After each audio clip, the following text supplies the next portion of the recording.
علامہ محمود علوسی بغدادی رحمۃ اللہ علیہ نے ایک حکایت لکھی ہے کہ حضرت موسیٰ علیہ السلام ایک مرتبہ ان کے ذہن میں یہ خیال آیا، اللہ پاک ساری مخلوق کو کس طرح پال رہے ہیں۔ پیغمبر کو یقین ہوتا ہے لیکن ایک خیال آیا، اللہ کے نبی جو ہوتے ہیں اللہ پہ ان کا پورا یقین ہوتا ہے، لیکن خیال آیا ہے کہ کیسے پال رہے ہیں۔ تو اللہ جل جلالہ نے فرمایا کہ اے موسیٰ، اپنا عصا یا اپنا ڈنڈا اس پتھر پہ مارو۔ پتھر پہ مارا تو بیچ میں سے ایک پتھر اور نکلا، اوپر خول سا تھا۔ فرمایا پھر مارو، پھر مارا تو پھر پتھر نکلا۔ فرمایا پھر مارو، 3 پتھر ٹوٹے، بیچ میں سے ایک کیڑا نکلا اور اس کے منہ میں سبز پتا تھا اور وہ وظیفہ پڑھ رہا تھا۔ ہم تو پیر بھی نہیں پڑھتے۔ حضرت شیخ فرماتے ہیں وظیفہ وہاں وہ پڑھ رہا تھا، کیا کہہ رہا تھا؟ سبحانہ میں یرانی، اے اللہ تو ہر عیب سے پاک ہے، تو مجھے دیکھ رہا ہے۔ وَيَعْرِفُ مکانی، تو میرے مکان کو بھی جانتا ہے، میں کہاں ہوں۔ جیسے اللہ پاک فرماتے ہیں یعلم مستقرہ و مستودعہا، فرمایا تمہارے عارضی ٹھکانوں کو بھی میں جانتا ہوں، مستقل ٹھکانوں کو بھی جانتا ہوں۔ بعض دفعہ آدمی رہنے والا کسی اور ملک کا ہوتا ہے، دوسرے ملک میں عارضی ٹھکانہ ہوتا ہے۔ ایک گاؤں کا رہنے والا ہے، دوسرے گاؤں میں کچھ دن کے لیے چلا جاتا ہے، یا ایک جگہ کا پرندہ ہے دوسری جگہ پہ چلا جاتا ہے، وہاں کی رات ٹھہر جاتا ہے کسی وجہ سے۔ تو اللہ پاک ہر قسم کے ٹھکانوں کو جانتے ہیں۔ تو وہ کہہ رہا ہے یعرف مکانی، اے اللہ آپ میرے مکان کو بھی دیکھتے ہیں، جانتے ہیں۔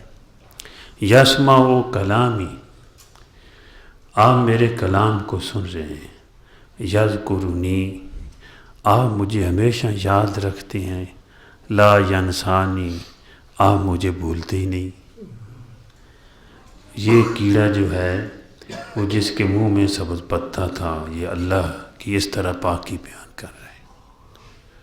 تو پتہ چلا کہ اللہ کی مخلوق اللہ کو یاد رکھتی ہے، جس کی کھاتی ہے، جس کا کھاتی ہے اسی کا گاتی ہے۔ اللہ پاک نے خود فرمایا ان من شیء الا یسبح بحمدہ، کہ ہر چیز اللہ کی تسبیح بیان کرتی ہے، اللہ کی پاکی بیان کرتی ہے، لیکن تم سمجھتے نہیں ہو۔ آپ صلی اللہ علیہ وسلم کے ہاتھوں پہ سنگریزے تھے تو آواز آ رہی تھی، آپ نے فرمایا یہ اللہ کی تسبیح کر رہے ہیں۔ پھر آپ نے سنگریزے ابو بکر صدیق رضی اللہ تعالیٰ عنہ اپنے ہاتھوں سے ان کے ہاتھوں پہ سنگریزے رکھ دیے تو وہ پھر بھی تسبیح کر رہے تھے، اور پھر حضرت عمر رضی اللہ تعالیٰ عنہ کے ہاتھوں پہ رکھے تو وہ تسبیح پھر بھی کر رہے تھے۔ پھر حضرت عثمان غنی رضی اللہ تعالیٰ عنہ کے ہاتھوں پہ رکھے گئے، وہ تسبیح کر رہے تھے۔ پھر آگے آپ نے کسی کے ہاتھ پہ نہیں رکھے۔ تو کسی نے عرض کیا یا رسول اللہ صلی اللہ علیہ وسلم، آپ سب لوگوں کے ہاتھوں پہ رکھ دیتے۔ فرمایا اگر کسی کے ہاتھ پہ یہ سنگریز تسبیح نہ کرتے تو لوگ اس کو گناہ گار سمجھتے۔ واہ سبحان اللہ، کہ کوئی کسی کو گناہ گار بھی نہ سمجھے میرے امتی۔ حالانکہ صحابہ کرام مقبول لوگ تھے، چنے ہوئے تھے۔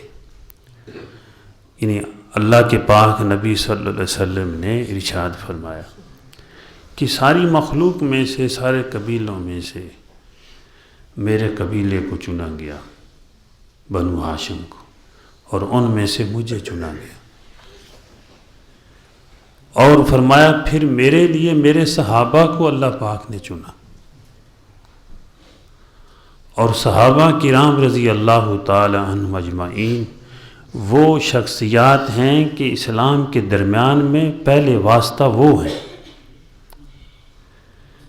اگر کوئی ان کو برا بھلا کہتا ہے، ان پہ اعتماد نہیں کرتا، تو وہ پورے دین پہ اعتماد نہیں کرنا۔ قرآن پاک پہ کیا اعتماد ہوگا جب مشکوک ہو چیز پیش کرنے والا؟ ان پہ اعتماد کرنا ہے، اور حضور صلی اللہ علیہ وسلم خود بیان کر کے گئے کہ خیرکم کرنی ثم الذین یلونہم ثم الذین یلونہم، کہ میرے صحابہ یعنی میرے زمانے کے لوگ بہترین لوگ، خیر والے ہیں۔ اپنے صحابہ کی آپ خود تعریف کر کے گئے، اور پھر اللہ جل جلالہ بھی قرآن پاک میں بیان فرماتے ہیں محمد الرسول اللہ۔ اس سے پہلے اللہ پاک فرماتے وَكَفَى بِاللَّهِ شَهِيدًا، اللہ کافی گواہ ہے، محمد الرسول اللہ، کہ محمد اللہ کے رسول ہیں۔ اسی لیے جو اللہ پاک بڑے خوش ہوتے ہیں جب کوئی گواہی دیتا ہے نا،